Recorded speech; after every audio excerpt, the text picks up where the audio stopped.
Desoneração traz risco de nova reforma da Previdência, diz Fernando Haddad, um alerta do nosso ministro da Fazenda. O ministro da Fazenda avalia que o placar no STF no julgamento da derrubada da desoneração mostra a necessidade de acordos para evitar mais prejuízos à Previdência Social.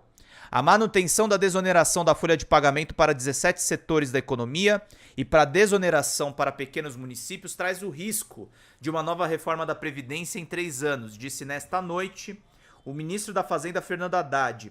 Ele disse que o placar de 5-0 do Supremo Tribunal Federal, no julgamento da liminar que suspendeu a desoneração, mostra a necessidade de acordos para evitar mais prejuízos à Previdência Social.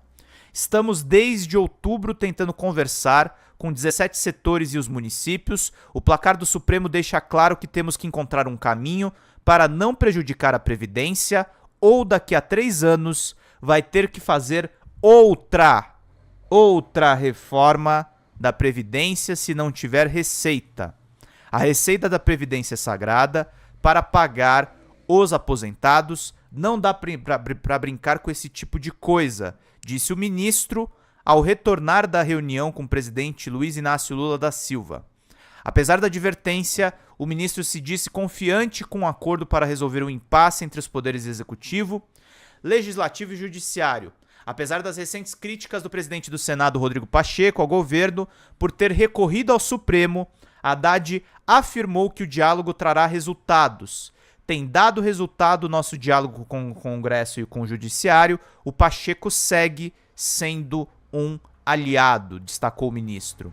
O ministro esclareceu a entrevista publicada nesse final de semana no jornal Folha de São Paulo, em que cobrou o Congresso pela busca do equilíbrio nas contas públicas.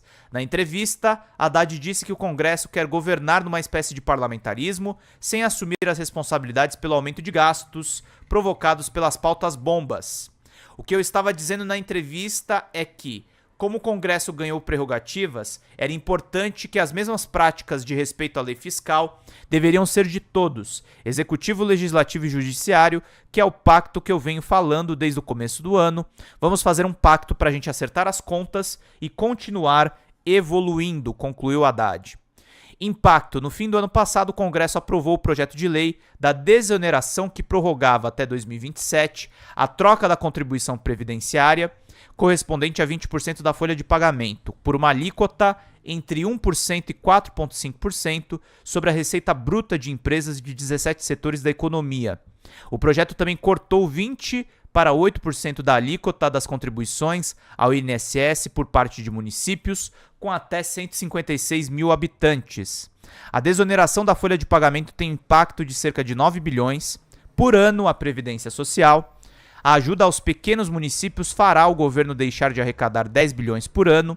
O presidente Luiz Inácio Lula da Silva vetou o projeto, mas o Congresso derrubou o veto ainda em dezembro do ano passado.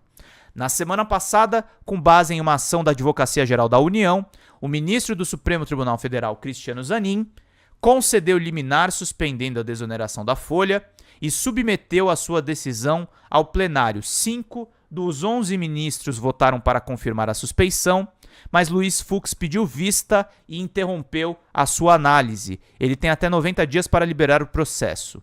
Mais cedo, o ministro das Relações Institucionais, Alexandre Padilha, reuniu-se com Haddad no Ministério da Fazenda. Ao sair do encontro, Padilha disse que a decisão do Supremo cria um ambiente mais propício para um novo meio-termo entre governo, Congresso e os representantes dos 17 setores e das prefeituras.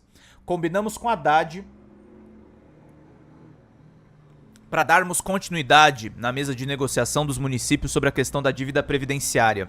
Já iniciamos um diálogo com as 3 entidades e vamos manter essa mesa de negociação, meus queridos e queridas. Já tem gado aí no chat, reportagem aí do Elton Máximo da Agência Brasil. Importante aí essa questão da desoneração e da briga aí entre o Senado e o Supremo.